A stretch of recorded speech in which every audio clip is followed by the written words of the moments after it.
It's Wayne here, also known as the Plantaholic, and today in the UK, tonight, the clocks go forward an hour, so spring is definitely truly sprung now, and this week it's going to really warm up. So I know in the US, in the north of the US, on the east coast, you've had temperatures up into the 80s, even the 90s.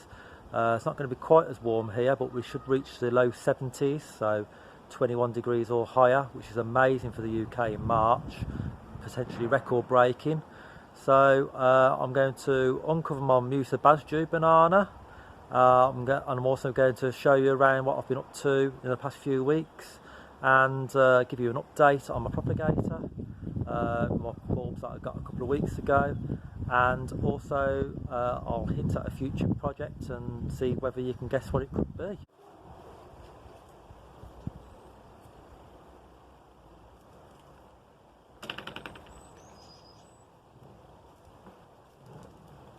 So just take this off the top, weight it down for the winter.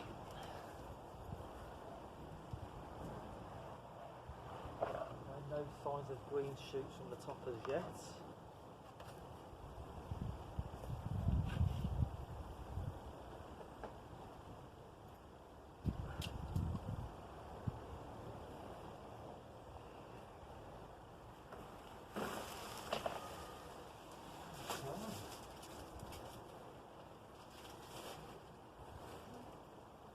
See here that the stems are just taken through. There is a bit of rotting on the top, but I'll cut that off with a saw. I'm just going to excavate some of these leaves, maybe try and slide it off the top. See if it will. Love it. Look at that, fantastic.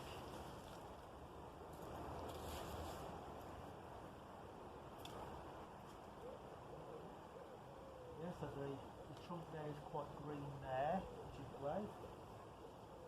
And there too. So yeah, just a bit tidying up. And I'll just trim the growth off with a saw at the top of the trunk, and it should grow back in the centre.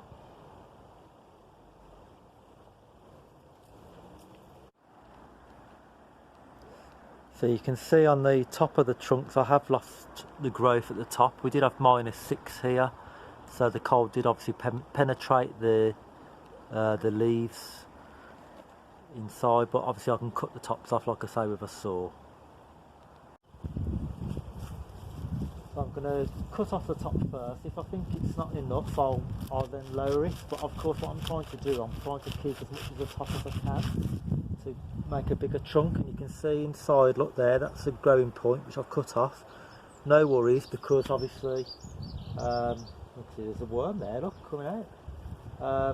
But yeah, you can see there's a growing point just in there still left, and that will grow back quite nicely, I think. So let's have a look at this one. I'll try it about there first of all. This one's a bit mushier. Okay, so, but yeah, there's a green shoot just at the top. So yeah, I'll try it at that, I think. If I think the rot's going to spread down, then obviously I will cut it lower, but I'm quite pleased with that. Usually, at my altitude here in Birmingham, I can't keep the trunks usually if I don't wrap them. I'm about 628 feet, I think, at them here. So, and of course we've had -6, so yeah, I think that's been fairly successful. So obviously by keeping this height on the trunk, now obviously it will grow taller still this year and maybe the year after that, and obviously that will make it tall enough to produce flowers and also fruits. Obviously if I didn't cover this and let it get cut down to the floor, to the ground, then it wouldn't fruit or flower. It would have to grow the trunk all over again. So by wrapping up for the winter, it helps you to keep the trunk and ensures flowering and fruiting.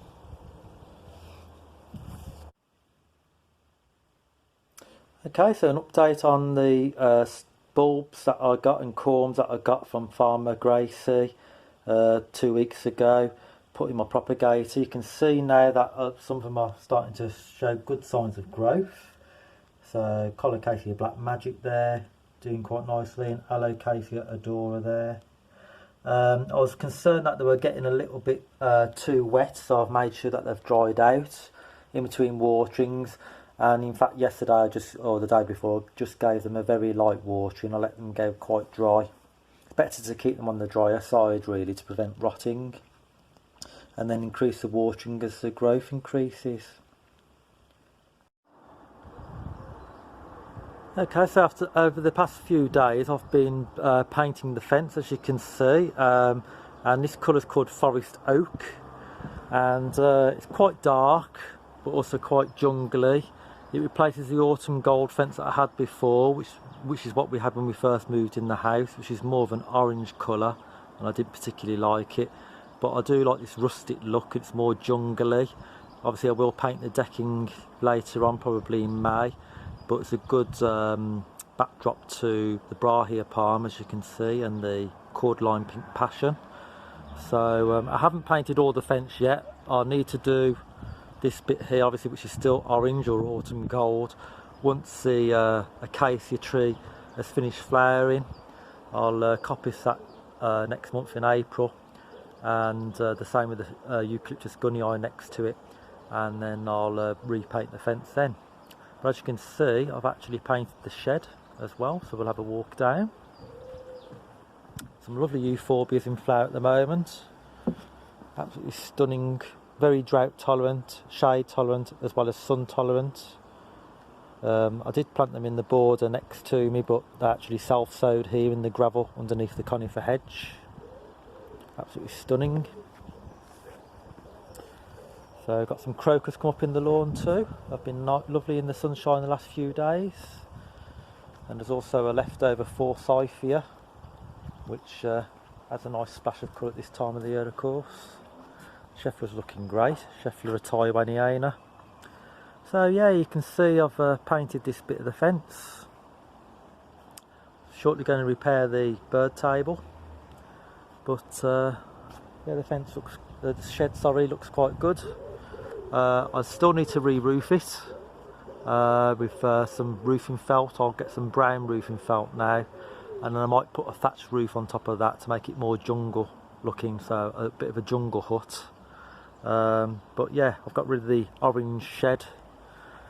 Definitely looks more jungly. And I've just ordered a Trachycarpus fortunei palm, which should come fairly soon, and I hope to plant it round about here, perhaps in between the choicea and the pieris. That will look quite nice next to the jungle hut, and it provide a bit of shade for this sort of area, a bit more shade, which is where I can grow a lot more shadier plants too. So yeah, we'll walk down. Skimmia japonica, rubella. The buds are looking fantastic. Flowers are nearly open. They'll open in the heat this week, I think. And the pieris flowers are open, lily of the valley type flowers, beautiful things. And also I've got a little prunus here, prunus or Japanese cherry. This one's a dwarf type called Kojo no Mai, which is absolutely gorgeous. Beautiful thing. It will get much taller in time, but it takes many years. So it will get, oh gosh, about anything up to 4 or 5 metres tall. But I don't need to worry about that at the moment. So you can see the shed there. Prune back, tip back some of the buddleias. And you can see here, just got to do this bit here, this section where there's a storage box there. But yeah, so looking quite good. And this area here, I've got a future project, so do watch in the coming weeks. Got a new project for this area here. Do drop some comments if you'd like to take a guess at what the next project could be. But I think you're going to like it, put it that way. And look at the woodland border, still looking quite nice with the spring colour, so the hellebores and the primroses, and the daffodils are just going over now. It's an early flowering form called Tamara, so most of those are finished. There's an unnamed variety just coming out here though in this pot, really nice. And then there's a gorgeous Jetfire, Narcissus Jetfire in a pot there, beautiful thing, backed by some nice primulas. So on this side I just need to paint the fence here, train the honeysuckle back up the fence.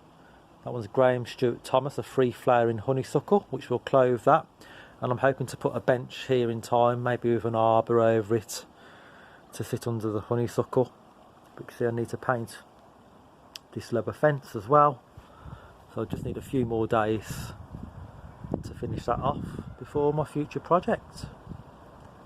Okay guys, thanks for watching. I hope you've enjoyed this week's video. Please, as usual, leave some comments below and I'll do my best to answer them. So see you soon guys, thanks, bye.